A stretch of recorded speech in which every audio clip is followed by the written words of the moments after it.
This is Lessons Learned, and I'm your host, Matt Kennard, CEO of Better Lesson. Join me as we dig in with visionary state and district level leaders who share our mission to support every K-12 educator in developing the next generation of resourceful, compassionate, and resilient learners. Lessons Learned is brought to you by Better Lesson. Let's get started. Okay, welcome to Lessons Learned Season 2. We have an awesome guest today. And, the former Assistant Secretary for Planning, Evaluation, and Policy Development at the U.S. Department of Education, a distinguished public servant, a former president CEO of Teach Plus, and someone who has just been in the world of education for a long time. Roberto Rodriguez, welcome to the Lessons Learned podcast. It is such a pleasure to have you. Thank you, Matt. It's great to be here. Thanks for having me. Well, listen, we have had some amazing guests, and one of the big topics for season 2 has been around the topic of workforce readiness, post-secondary readiness for students, which I know is an area that you've spent quite a bit of time in your career on and continue now as you've left the former administration to continue to push forward. So excited to dive into that. But before we get into anything else, we have had some folks who've had some amazing opportunities to come into the world of education. And we'd be remiss to not start with kind of what was your story? What, you have a billion things you can go and do. What made you say education's where I want to hang my hat? Yeah. Well, thanks for the question, Matt. And I'm thrilled to be here with you. I feel like I'm at home here at Better Lesson because I'm amongst your teachers in this tremendous network that you've built. I want to appreciate all the work you're doing to help support and develop the skills and the ideas and the impact of our teachers every day in our classroom. I don't think that there is more important work out there. And that's partly why I entered education to begin with. My parents are both public school educators. And I think models of public service for me. So their inspiration, their example, both of them as first generation high school graduates, let alone college graduates. And I'm the son of immigrants. I grew up in the Midwest, in my home state of Michigan. I saw that transformative power that education had for me, for my future. It was the work of great teachers. Not just their amazing teaching, but how they inspired me and encouraged me on my journey, tapped into my interests, helped me develop my voice as a student.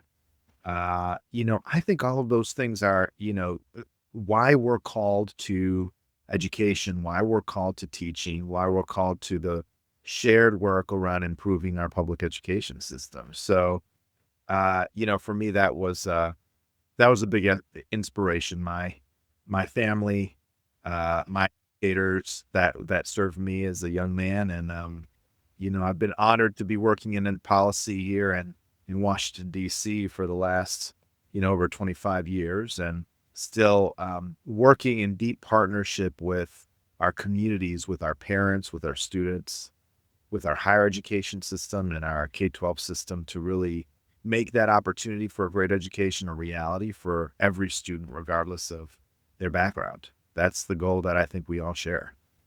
Now, it's got to be interesting. I had two parents who were lawyers. I imagine what type of lawyer I might have been had I gone that route. Having two parents as public educators, what was that like? I mean, did it feel like a highly pressured situation? Do you feel like you have evolved into an educator like one or the other more than the other? What's that experience like? Well, I think it's, a little bit of exposure, a lot of exposure to, what the inner workings of a school district looks like and exposure into kind of how you think about learning and in prioritizing learning and educational attainment as a path to success for me. My dad was a career and technical educator in our countywide system. So, going and shadowing him when I was a student and seeing his students come from all over the county, Yeah. drive sometimes, 45 minutes to be able to get to that career technical high school to be able to get the skills that they need to be able to get ahead. That was a huge formative experience for me. My mother was our assistant superintendent in my town many years, so I grew up in the back of boardrooms, and was had the opportunity to kind of see a lot of those conversations around what systems look like. And then the microcosm of that was looking at the quality of my high school. I went to one of the best high schools in the state, great public high school, city high school back in Michigan. And, I also saw the fact that there were a number of students, folks in our family, friends, and in my community who didn't have that opportunity, and that starts to really beg the question of what does equity look like? Yeah. What is opportunity and how is opportunity distributed around your community, around your neighborhood, uh, across your state? And I think those were the big questions that really animated my interests in continuing to do this work and be an advocate for great schools for all of our kids. I love that you bring up the idea of system, and we talked about this in this season, where I think we often romanticize this idea of a classroom, a teacher, a set of students, right? And I think I've probably made the reference ad nauseum to Stand and Deliver or East Side High. There is, I think, a deep fascination with what that looks like and what that means. And yet, I think what you hit the nail on the head when you talk about identifying the opportunity for systemic change.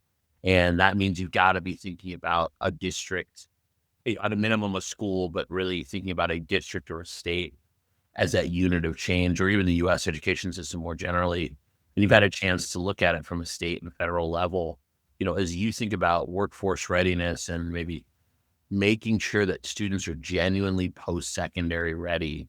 What does that mean from a policy perspective? And maybe it's not just federal policy, and maybe it's not just federal education policy, but it's really state and federal education and labor policy. Absolutely. Absolutely, man. I mean, I think it's all of those pieces coming together. It's not just about the federal level.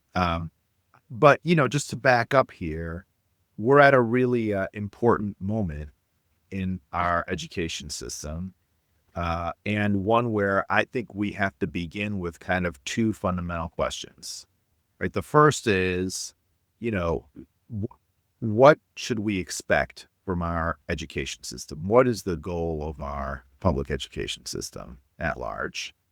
And the second question is, would we design the system toward those goals the way it looks today? Right. If we look at the goals here, right, the goals are knowledge, core skills, but also the opportunity to develop the economic competitiveness of our students, the skills that they're going to need to be able to plan for their future and uh, continue on to post-secondary opportunities and into the workforce and be successful. And in this dynamic economy that we have, this global economy, and all the different shifting labor market demands, it's important to be attentive to that goal. I think the other goal is to, make sure that our students are fully prepared to participate in their democracy, right? And that is that civic engagement, that civic preparation that gives them the skills, the agency, the confidence, and the voice to be able to participate fully. So citizenship, economic preparedness, along with core knowledge as goals. If you think about that, then designing our system and how it's designed today, I mean, we are still, unfortunately, um, working particularly in our high schools in somewhat antiquated, dated industry model for how we think about teaching and preparing our students for the future. Would we design a system where the high school diploma is the end goal for our secondary schools, or would we design a system that provides more avenues for industry credentials and early college credit and early planning? Would we design a system that um, is not engaging our students or providing them the agency that they need to be able to take ownership for their education? Or would we design a system that really personalizes and supports our students, meets them where they are, provides them opportunities to plan and practice for their future? I think we and of course, would we design a system that underattends to the core knowledge, or would we? And this is a big question, particularly as we look at the NAEP scores and the fact that, like, our students, we have fewer students today that are graduating with the reading and math skills that they're going to need to continue on to college and to be successful in the workforce. So we have to really think about what are the new designs and what are the big fundamental changes we need to make in education to prepare all of our students for college, career, citizenship. And I think one of the big changes there is to increase the connectedness and between our workforce system, our K-12 system, our schools, our higher education system, our colleges and our community colleges in particular, and our employers. All four of those components, right? Those are right now very strong components in and of themselves, but they're not connected and integrated in a way that really, matches the aspirations that our students have for their future, for their lives. And we have done it before, right? I mean, I think one of the big misnomers is that we haven't. But if we look at, well, one, just the design of a U.S. school, right? That was clearly industry driven at one point. And if we even look back 50s, 60s, 70s, when we were producing world class mathematicians and artists, right? The idea was that as a country, we were going to produce wonderfully well educated students, great democracy participants, folks who could persist in their choices. And I think that persistence piece is such a big point to make here because you have the tools. There's so much we can do when we start thinking about K-16 as opposed to K-12. And then we think about the matriculation pathways we're giving to students. We think about rigor for, CTE pathways. That's not just a place you dump kids, but instead it's a viable alternative for a student graduating who may come back to college later, may not, right? And those kids who go to college may come back for career and technical training to go and do something else in the future. You have plenty of coders now who are now saying, man, I've got an AI utility as my skill set. What am I going to do next? Yeah.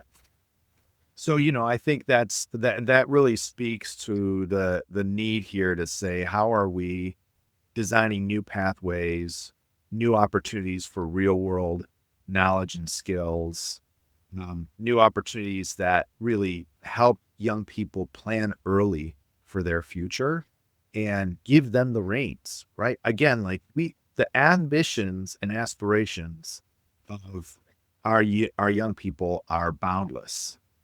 What we've done is developed still a system that's developed and is responsive to adults in the system, unfortunately, and to a set of norms. And part of that is at the federal level, we continue to silo and replicate, the workforce system over here, the education system over here for K-12, the higher education system over here. We've not created the shared stake that we need for all of our students to be able to be successful. So, I envision, a high school, a model that can be redesigned where every student receives career opportunities to earn early college credit or credit toward a credential, right? Credit, stackable credits that can be. Micro credentialing, industry acknowledged. That's right. And where every student has opportunity for work-based learning. And maybe that is as in an internship, maybe that's an apprenticeship, maybe that's the opportunity to do job shadowing, to go out into their community, and not only to develop those work relevant skills, but also to develop those essential skills, right? The communication, the collaboration, the critical thinking, all of those kind of durable skills that we know employers need. What can we do to also provide each and every one of our students the advising that they need and the mentorship that they need early to begin to ask the questions about what what jobs look good to me, what colleges, what opportunities might I want to explore post-secondary. And we often wait right now in our binary system in education, we wait until 11th or 12th grade, and then we have like this sprint toward the finish line toward college or not, rather than giving our young people early opportunities to design pathways and enter pathways that will really help them succeed.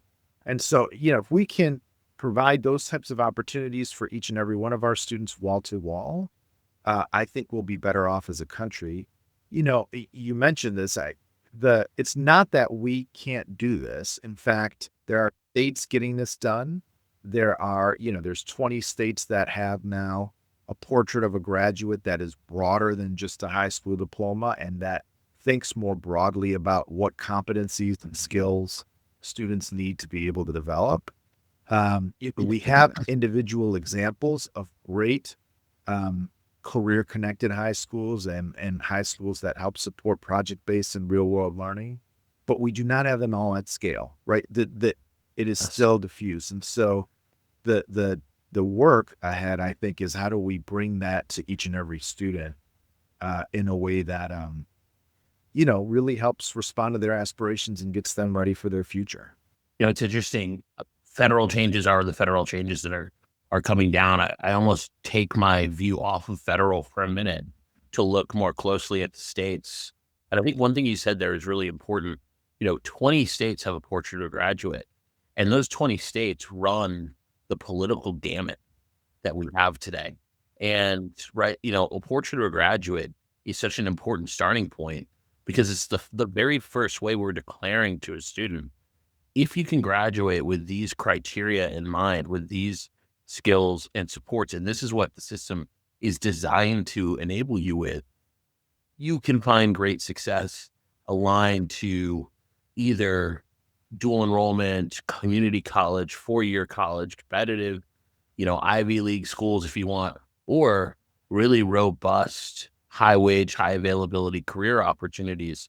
And I think that one of the things that's been really interesting here is if we step back from kind of federal guidance to think about state guidance, we can pull some really interesting things from the experiments that we're seeing run across the country. And, when it comes to education, we lessons learned, or, call it hashtag non-political. I think what we want to look at is what are the best systems that are working across the country? And to your point, how do we start deploying those at scale? Because we're seeing real world data for success. Sharing amongst the 50 states is actually one of our advantages because we can run so many different experiments. Yeah, absolutely. We're in a moment, with educational change today and with systemic change today. And we've had, over 3 decades of standards-based reform. A lot of that has kind of been, responding to a heavier federal role of a top-down approach. There is this opportunity for also enjoying strong guardrails around, what we need to be, what the expectations for our system with the innovation that our states bring around how to get there, how to redesign this. And it's the systems level change, Matt, that we talked about at the beginning of our conversation.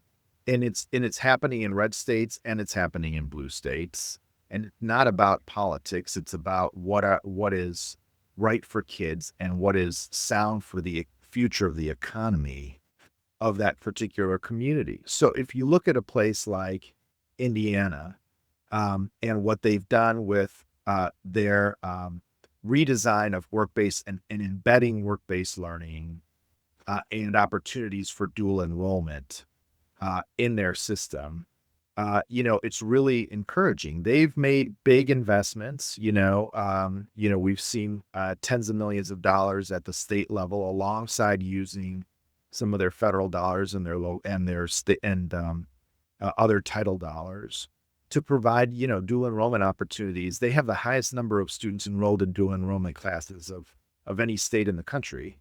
Over 60% of their students are, yeah, right, are getting credit for college as they're still in high school. They're getting that head start, that jump start.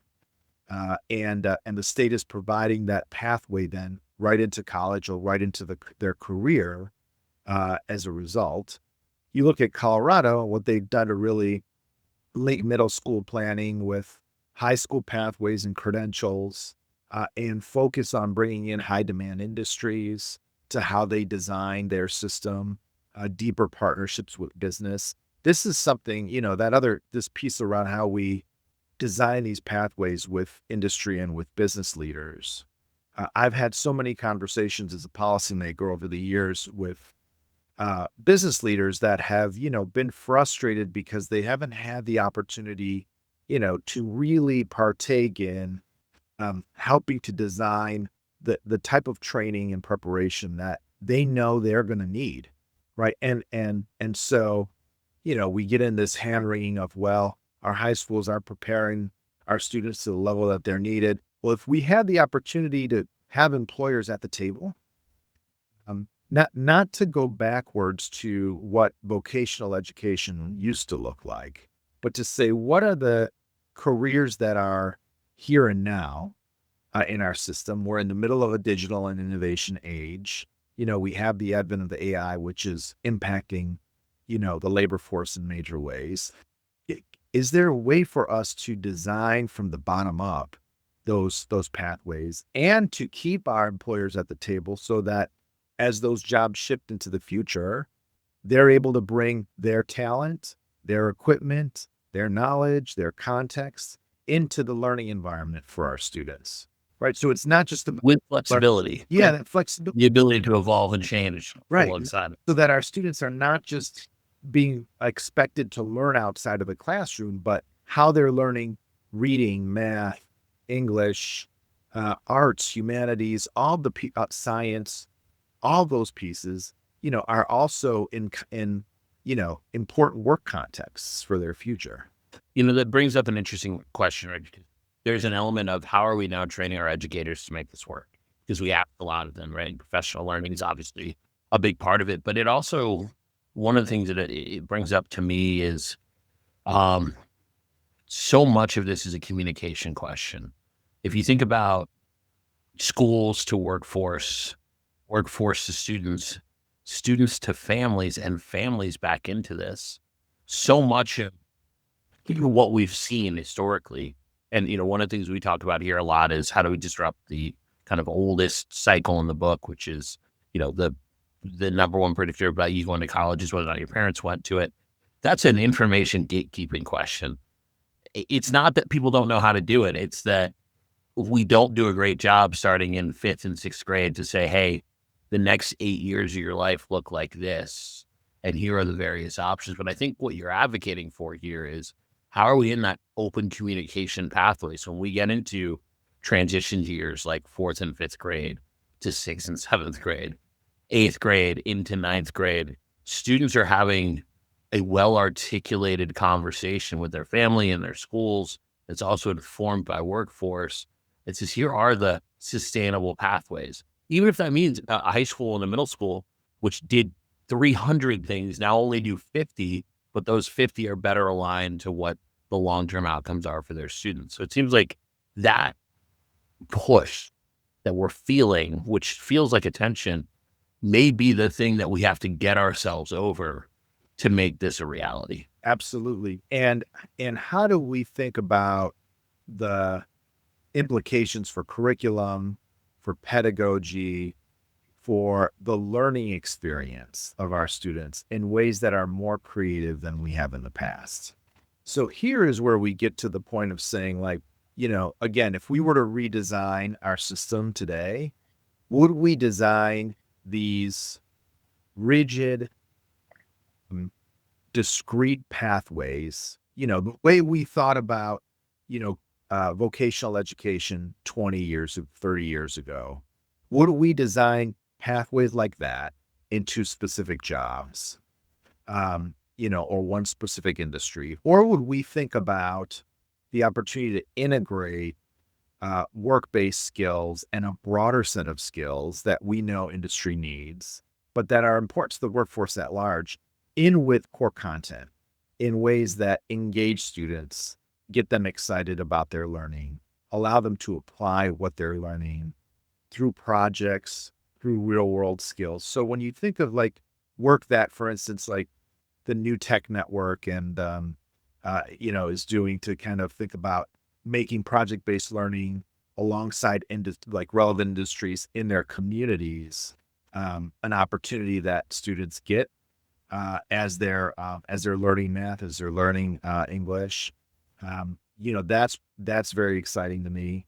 I think of more innovative models, even like big picture learning, where students are spending 2 days outside of their of their classroom a week in doing job shadowing and deep internships in jobs in their communities, and they're doing a capstone project moderated by their advisor at school to help, concretize what they're learning and put it into,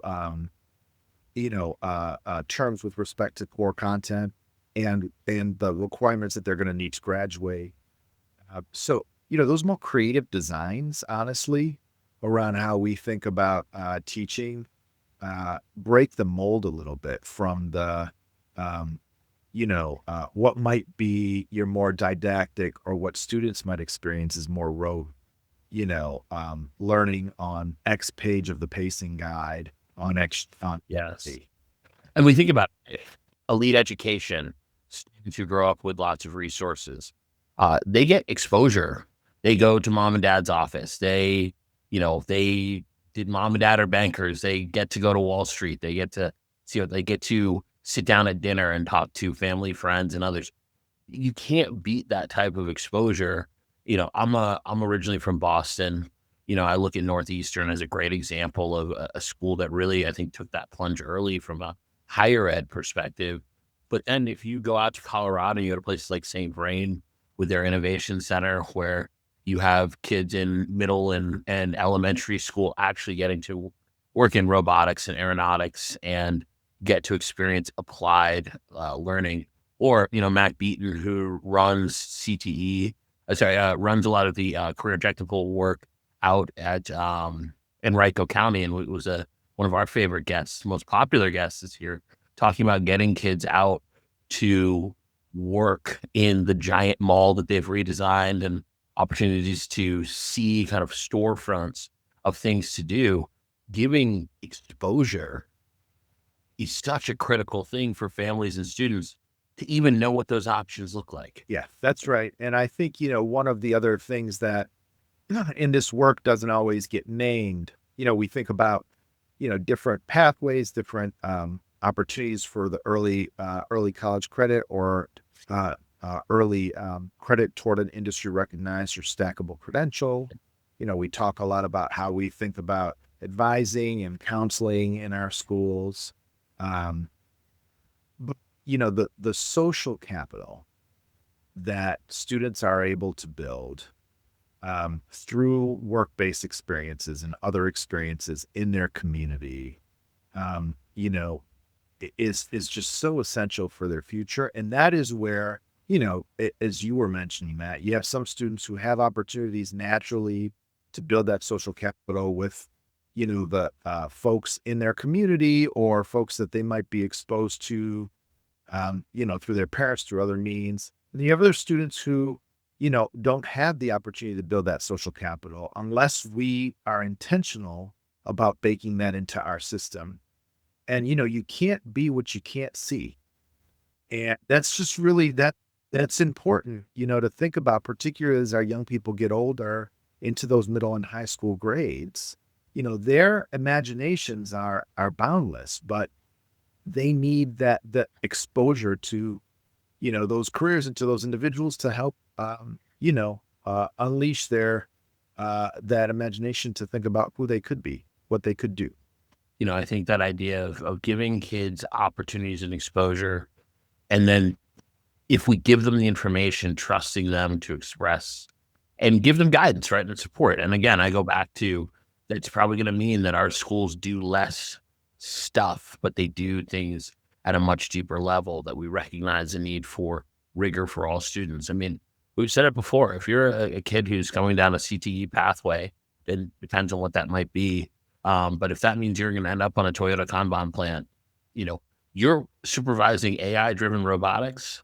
You are having conversations that are going to require great math, great science, and great ELA skills, probably more so than the freshman at Harvard or Yale, who's trying to decide what survey course they're taking in their freshman year. That need for rigor has to be there. Absolutely. We have to be uncompromising on that point. And that I think is what sets us apart from this type of vision for change for the future from what we've seen with past iterations of CTE, honestly, because, we cannot have this, dichotomy of, we're either preparing for academic excellence and rigor or we're preparing for the workforce when we know that success in the workforce and the levels of academic preparedness are on par with what students need to know and be able to do to succeed their freshman year in college. So we have to prepare all of our students to that level and give them the support and the information and the partnership that they need to then think about where do they want to go with their future. And the proof is the proof is in the pudding here, I think, because when you build a system like this, I mean, when you look at some of these early college, high school models that we have, some of the career academies that are out there, our students are more likely to stay engaged, less likely to drop out, more likely to have higher earnings once they enter the workforce 4 or 5 years into the workforce. So, it's just about getting that new design and that willingness to try something new. And again, it's a lot of blending and braiding of fun and of programs and policies in ways we haven't done in the past year. One last question on this point. Budget prioritization is a hard one, right? This will require a lot of shift and change from what has felt comfortable. For the leaders on that are listening to this, what would be your advice, especially in a moment where it feels like budgets might be down 5 to 10% next year? Yeah. I mean, there's no question we're in a moment right now where we're seeing a little bit of a bottoming out, and some of that are the pandemic funds still recovering from the expiration of those dollars in the system. But, doing this is going to require using existing funds in new and creative ways. Every student goes to high school, right? The idea that every student needs to be in high school is already there. The funding is already there for those students. It's about how we use some of those dollars alongside our Perkins dollars, the vocational and technical dollars, and some of those WIOA dollars, those workforce dollars, not just the ones around apprenticeships, because those are important dollars, but there's a broader workforce system here that is not optimized to reach our young people where they are today and engage them in conversations and preparation and practicing the skills of the future. But that doesn't mean that that's not possible. We can get that done. And I think, when you have really innovative governors on both sides of the aisle that prioritize this work, that say career-connected learning is not just a nice to have, but essential for our economic future. And when they bring their secretaries of education alongside their labor secretaries, alongside their commissions for higher ed, and they all plan together, I think we'll start to see more of these designs. We in the Obama administration, we brought together a handful of cities from across the country, community college leaders, alongside school superintendents, alongside 4-year higher ed leaders and workforce leaders to think about what are the indicators and data that we can share some accountability around that will lead our young people to success.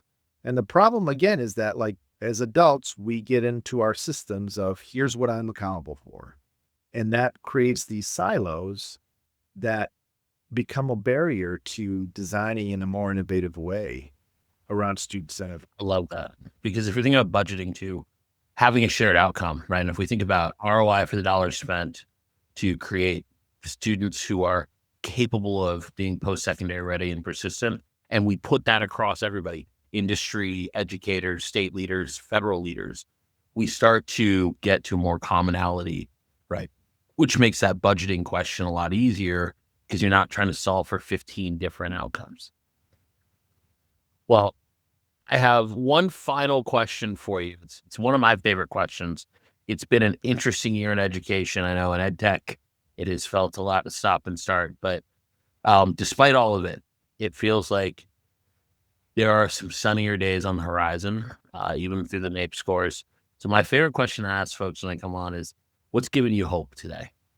What are you looking at in our system that gives you that hope to persist?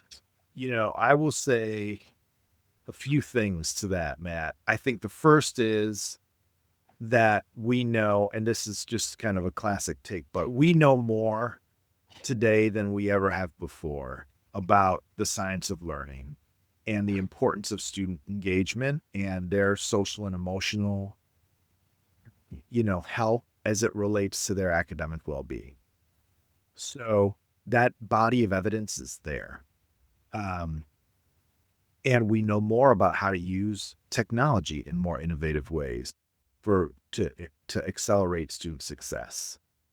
The studies have been done. So the body of evidence is there. We know more about how to teach reading, toward third grade than we ever have before. So the challenge is not, to discover that new knowledge, it's to disseminate it and make sure that all our educators have it. I will say also that our system is more innovative today than it ever has been before. Look at the designs and look at the models. We talked about a couple of them here, but there are pockets of those designs everywhere. Our big challenge is, how do we harness that innovation and democratize that in our system? And then the thing that brings me the most hope are the aspirations of our kids, and particularly of our young people, right? Because they know they're growing up in an age of AI. They know they're growing up in an age that is dominated by a dynamic labor force. They know they're going to need skills for their future beyond what they're getting today. So if we can design to match that aspiration, we'll be in good shape. And I know that, this generation is a generation that is clear-eyed and ambitious about its future. So I believe that demand curve around designing differently is going to come from young people and from their families in powerful ways. To me, that feels like the most exciting part, right? They're active partners demanding more, and rightfully so. And I think that there's an opportunity to step up to that challenge. Well, this has been one of my favorite conversations of the year. It is always such a pleasure to have, to get to chat with you, but to hear that insight. And Roberto, we're truly grateful for having you on. I also just want to thank our audience as always for being on with us today. If you want more, podcast.betterlesson.com. Roberto, last word is yours. Thank you for being here. Thank you. And a thanks to all of our educators, right? That's where I'm going to end, is because without their energy, without their vision and their ideas and their commitment to, and their belief in our young people, we'd never get ahead. That is where it happens for our youth, is in that connection with their teachers each and every day. So thanks to all of our educators for all you bring every day for our kids. Amen to that. Amen to that. All right. Thank you, sir. And we'll see you in the next episode. That wraps another episode of the Lessons Learned podcast. Thank you for listening. For show notes and more about Better Lesson, please visit betterlesson.com/podcast. Lessons Learned is hosted by Better Lesson, the leading provider of data-driven, high-impact, system-wide K-12 teaching and learning solutions. We partner with states and districts to support every educator in developing the next generation of resourceful, compassionate, and resilient learners who are college and career ready. Our work has impacted more than 80,000 educators and nearly 3 million students nationwide. See you in the next episode.